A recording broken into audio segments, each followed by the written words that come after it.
va se faire dans le but de discipliner le comportement du contribuable haïtien, qui d'ailleurs, de plus en plus, affiche de meilleures dispositions dans l'accomplissement des obligations fiscales.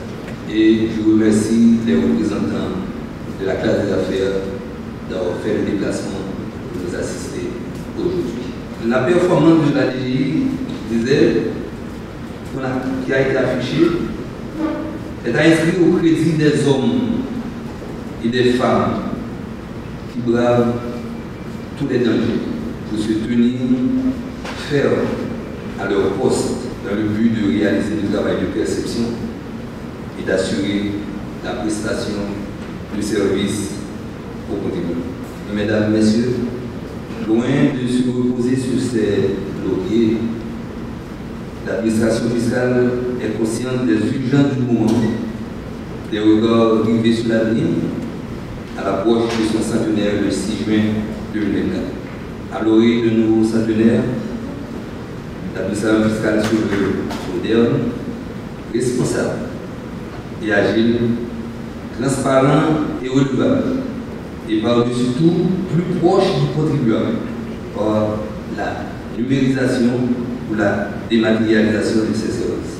Dans cette perspective, tout un ensemble d'activités visant à redorer le blason de l'administration fiscale constitueront les chantiers du centenaire de la DGI, citons entre autres la création d'une identité visuelle. Ne soyez pas étonnés, jusqu'à présent, la DGI n'a pas de logo propre à elle-même. Slogan. Et si on me demande quelles sont les couleurs de la DGI officiellement, moi, je ne saurais pas répondre. Je ne pourrais pas répondre. Le déploiement de RMS dans tous les offices de perception.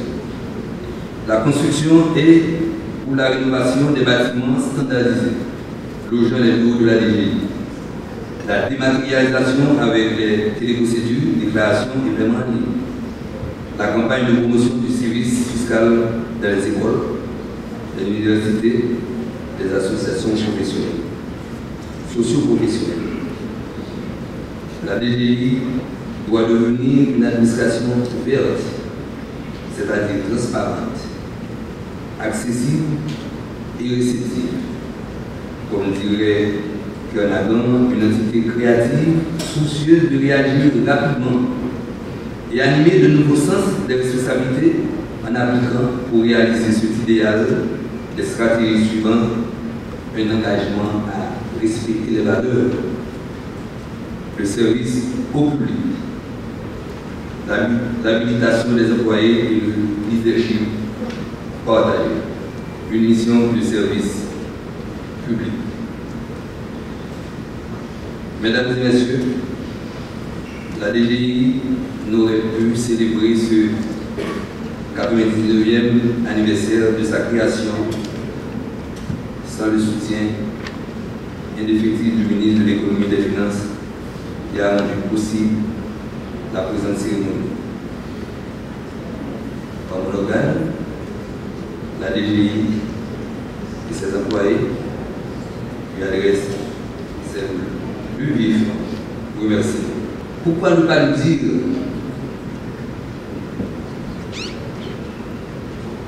Et là, je pèse mes mots. La DGI,